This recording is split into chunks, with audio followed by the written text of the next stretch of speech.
Coming up on this Thursday edition of Daybreak, citing its federal spending cuts and mounting threats from North Korea, Washington is reported to have asked Seoul to pay at least $890 million next year to have US troops on the Korean peninsula. That's 15% more than the amount paid this year.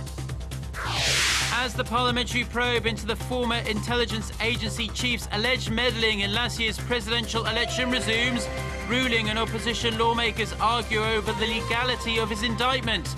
They also bicker over the agency's revealing of the controversial 2007 Inter-Korean Summit transcript. Plus, in response to the near month-long unrest in Egypt following the overthrow of former President Mohamed Morsi, the US delays delivery of 4 fighter jets to the North African country. Daybreak begins now.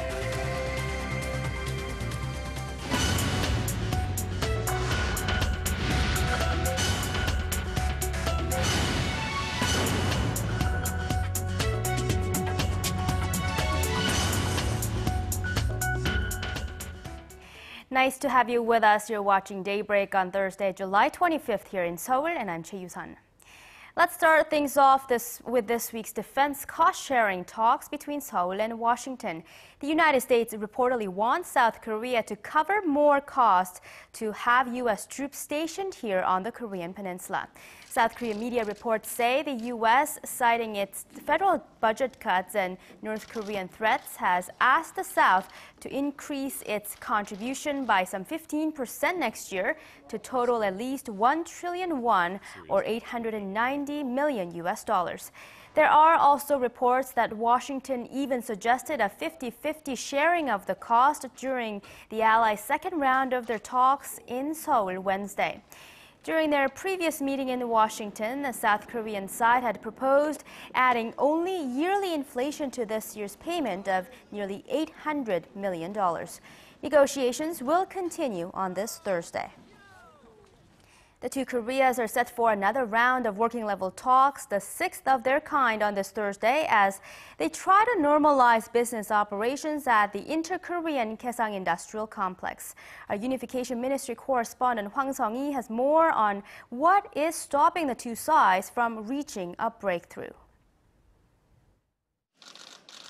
Amid fading hopes for a swift normalization of their joint business park, the two Koreas are getting ready for their 6th meeting this month. Seoul's Unification Ministry said Wednesday that South Korea will remain firm with its stance on the preconditions for reopening the Kaesong Industrial Complex. At Thursday's meeting, South Korea will focus on agreeing on the specific ways for normalizing the complex.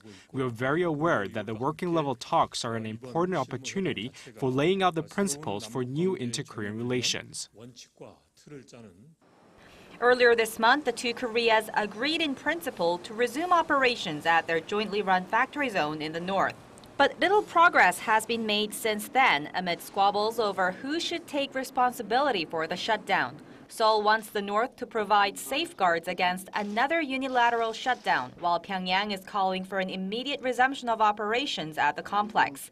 But some experts say the two sides are running out of time, as the Koreas will need to produce some results before South Korea and the U.S. begin their joint military exercise, Ulji Freedom Guide, next month. Joint military drills between the two countries played a big factor in the North's unilateral shutdown of the complex 3 months ago. The North also made reference to the upcoming military drills through its state-run daily Nodong Sinmun on Sunday, warning of fresh tensions if the exercise goes ahead. And while the two Koreas remain engaged in a tug-of-war, some say Thursday's talks will be crucial in determining the future of their last remaining symbol of cooperation. Hwang Sung-hee, Arirang News. And here in Seoul, a special parliamentary committee has begun probing into whether the country's spy agency interfered in last year's presidential election. They kicked things off with a hearing Wednesday attended by Justice Ministry officials. Our Kim Hyun-ji has more.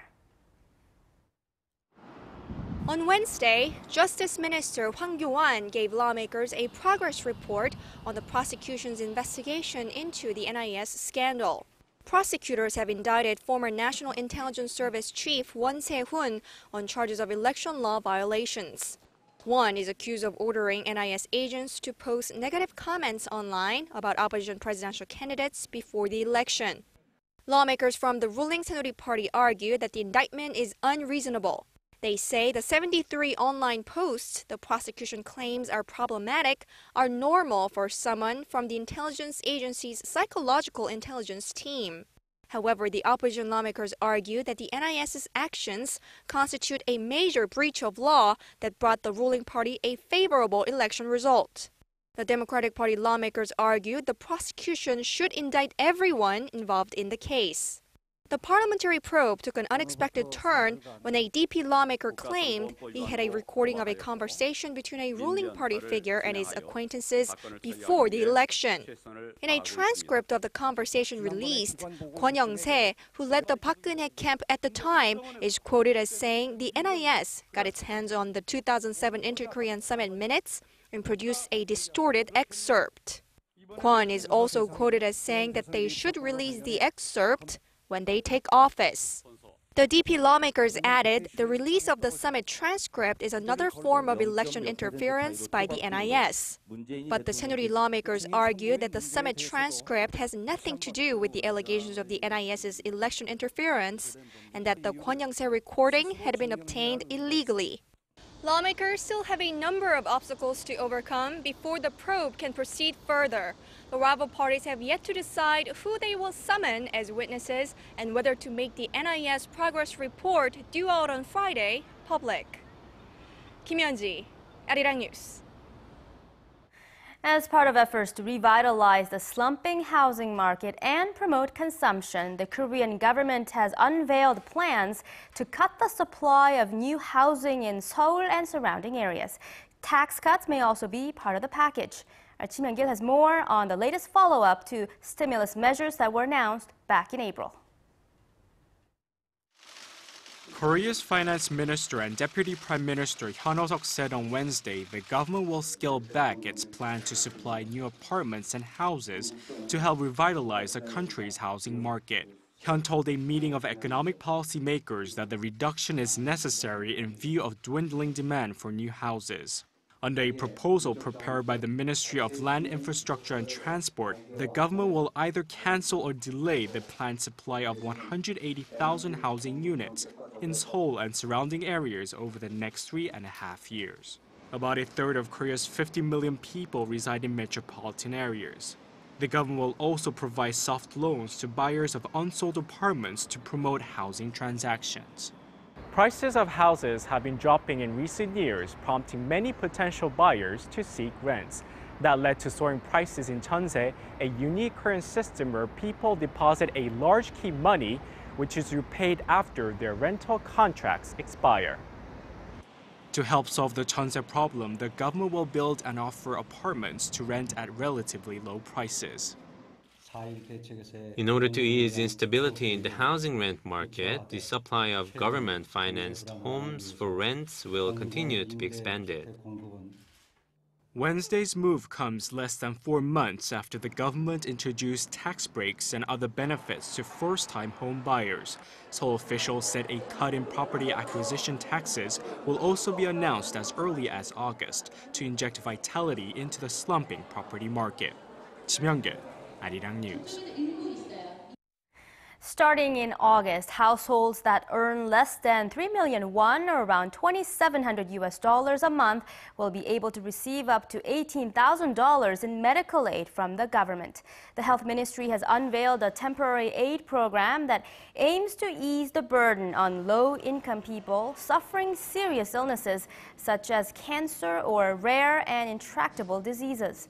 The program will run for 2 to 3 years and cover a total of nearly 140 illnesses. The government has already secured $27 million in this year's supplementary budget to pay for the program and will provide the aid through the National Health Insurance Service.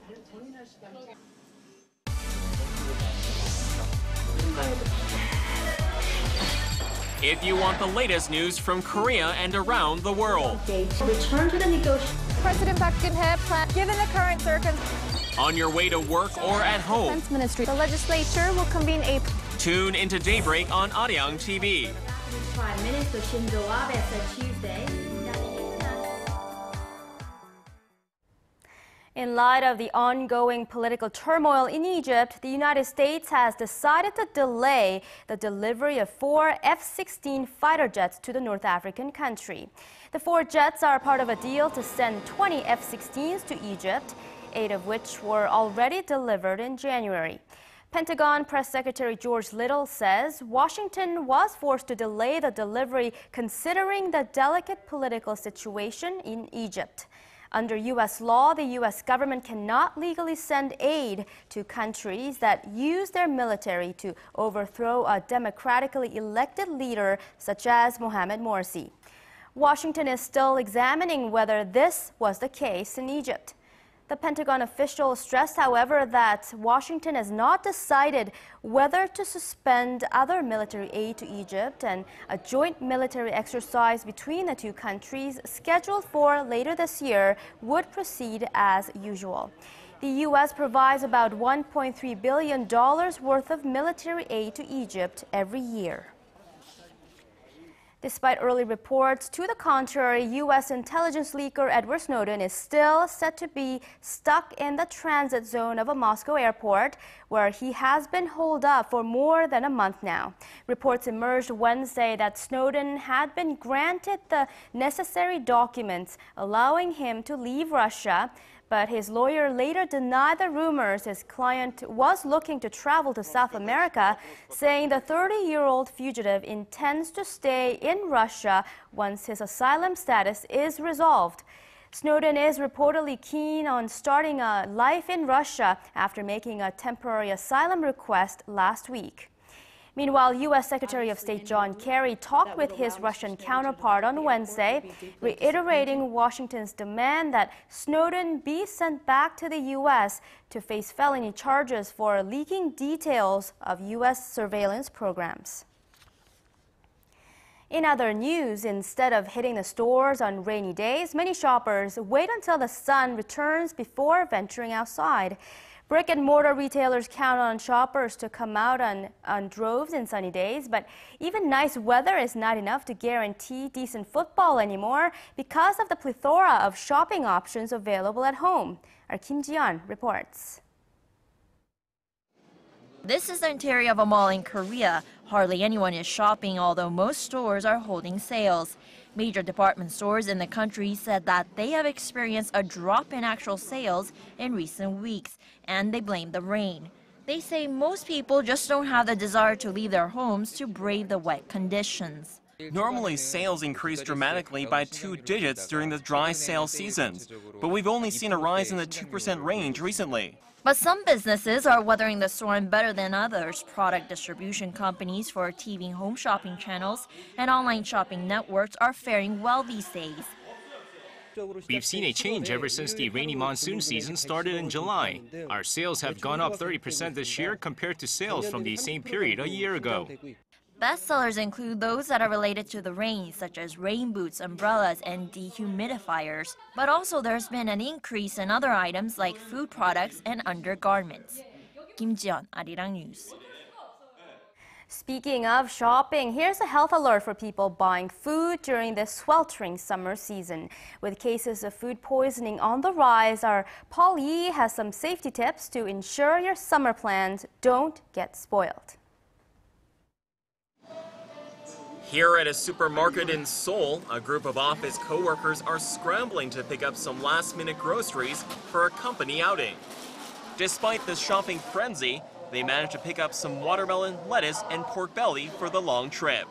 Since we need to leave very quickly now, we are just buying what we see right away. These days, however, experts say consumers should pay closer attention to what they're buying due to the summer weather. In order to reduce the risk of food poisoning, rice and canned goods that don't require refrigeration are your safest bets. Next on your list should be fresh fruits and vegetables, while raw meats and seafood should be picked up, taking time into strong consideration. Foodborne pathogens such as Staphylococcus and the norovirus can rapidly grow amid hot and humid conditions. Since room temperatures in the summer season can reach up to 30 degrees, food poisoning bacteria are able to multiply by a factor of 10 in just an hour. And you should shop as quickly as possible. It's recommended that you use an icebox when transporting any perishable foods and keep them separated from each other to prevent cross-contamination. In addition, it's important that you thoroughly cook seafood and other raw meats, whether it's at home or on the barbecue grill, in order to prevent foodborne diseases. Paul Yi, Arirang News.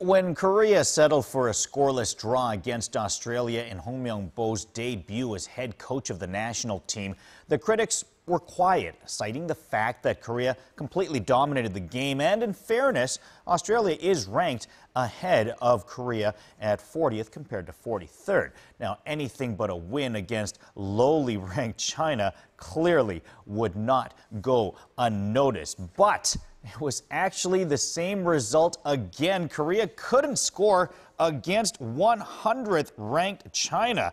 Korea again dominated the game, although probably not as convincingly as they did against Australia, where it seemed like the Aussies were playing down a man.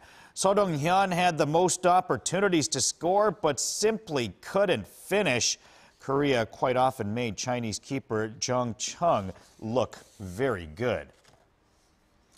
Meanwhile, as for the Korean women's team, they were coming off a 2-1 loss to North Korea, who came back for the win over the weekend. So clearly the Korean women would need a better effort and more focus in their next game against China, which also took place yesterday.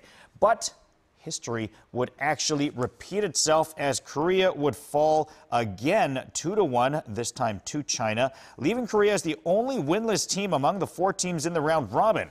Korea's final game will come Saturday, 8 p.m. against Japan. Korea's men will also play Japan in their final game, 8 p.m. on Sunday. Both those games are to be played at Seoul's sports complex in Jamsil. Well, it was a good run for Chu Shin-soo, as he could say that he held the longest hitting streak in the majors for at least a few days. But his hitting streak did come to an end yesterday as the Cincinnati center fielder went 0 for 3 in a 9-3 victory over the Giants. Chu's average fell back down to .292 on the season. Meanwhile, in Japan, Lee Dae-ho was 2 for 4 yesterday as his Oryx Buffaloes were 5-1 winners over the Nippon Ham Fighters. The Big Beef bumping his average up to .312 with the 2 hits. To stay successful as a franchise, you have to be willing to make difficult decisions. And the Samsung Lions did just that, letting go of Dominican Republic pitcher Enery Rodriguez, who had been struggling. In an unrelated move, Kia also released one of their foreign players, parting with American pitcher Anthony LaRue. Now, on the field, Samsung was looking for their 4th straight win as they hosted expansion NC for the 2nd game of their series. Let's go and check that one out as we pick it up in the 2nd inning of play. Lee Hyun-gon takes this one to left. Mo Chang-min is rounding third, heading home, and you call the play. Out is the call, still scoreless. NC up 3-2 in the 9th. Lee Min-ho looking for his 10th save. Keep looking, because Park Seok-min singles to score Lee Seung-yup. That means we're all tied up at 3 and going to extra innings. Bottom of the 10th. Chae Hyung-woo steps up with 2 outs and absolutely crushes this one out of the ballpark. Are you kidding me? Samsung win their 4th straight, 4-3 in 10 innings. LG looking for their 8th straight win. Kia get off to a good start. Shin Jong-gil in the 2nd, singles to center. He would finish the game 2 for 4 with 3 RBI. Next batter is Na Ji-won. He also singles up the middle. That scores another as the Tigers go on to hand LG their first loss in 8 games. 8-6 would be the final in this one. Doosan at Nexon. You know, when Park Byung-ho hits a home run, he absolutely crushes it. That is his league-leading 20th of the season, but his Heroes are still down 6-5. Now, they do manage to tie it in the 7th, and then in the 8th, Hong Sang-sam bounces this like a cricket throw. That allows the go-ahead run to score, and Nexon would never look back as they win this one. 8-6 would be your final. Lotte at Hanwha. This one went extra innings. In Lotte up 4-3 in the 10th. Kim Tae-kyun in the bottom of the 10th with the double to left. That scores the tying run. Safe is the call. That means we're going to the 11th. Lotte up 5-4 in the bottom of 11. This time, Chung Bum-mo is the hero for Hanwha as he singles up the middle to again score the game-tying run. So we go to the 12th. Lotte's Lee Seung-hwa almost grounds into the ending double play, but he's safe at first, and that allows the go-ahead run to score. Hanwha couldn't do it again in the 12th, so Lotte finally outlast the Eagles 6-5 in 12 innings. It was a good day to be a Korean soccer player in the Bundesliga. Kuja Cho scored his first goal of the preseason for his new old team as Wolfsburg beat Austrian second division side SCR Altach 3-1. Gu scored the opening goal in the 7th minute for Wolfsburg, whom he returns to, by the way, after spending the last season and a half on loan to Augsburg. Meanwhile, Son Heung-min scored his 3rd goal of the preseason, but it came in a 2-1 loss to second division Belgium side KAS Eupen. Son started the game after entering the previous game off the bench with his new team Leverkusen, so clearly a step in the right direction for Son. And that is your look at sports. Remember to eat healthy and get some exercise today.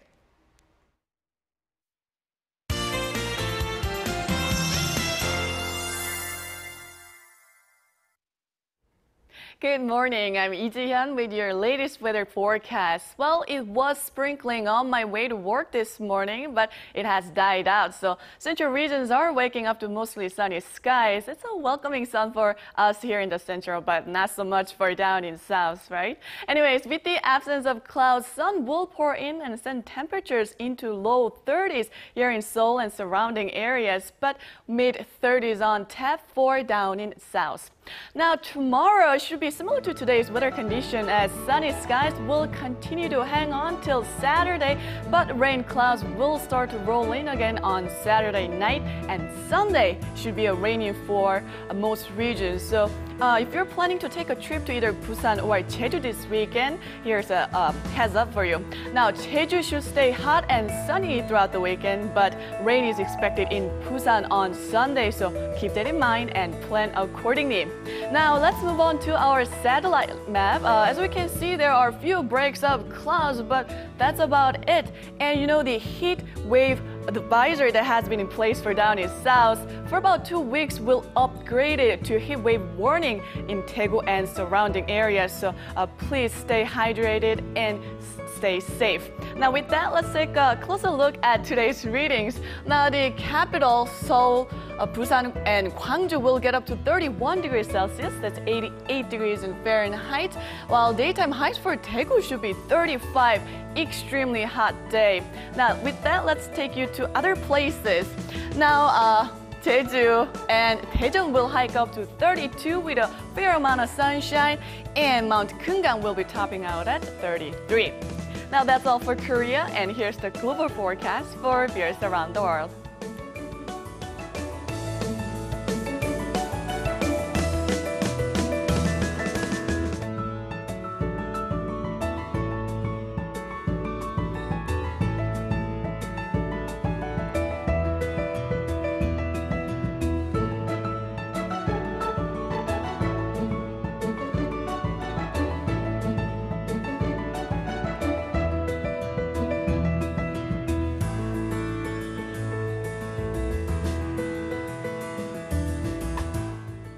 Well, that's all for me at this hour. Enjoy your morning commute and have a great Thursday.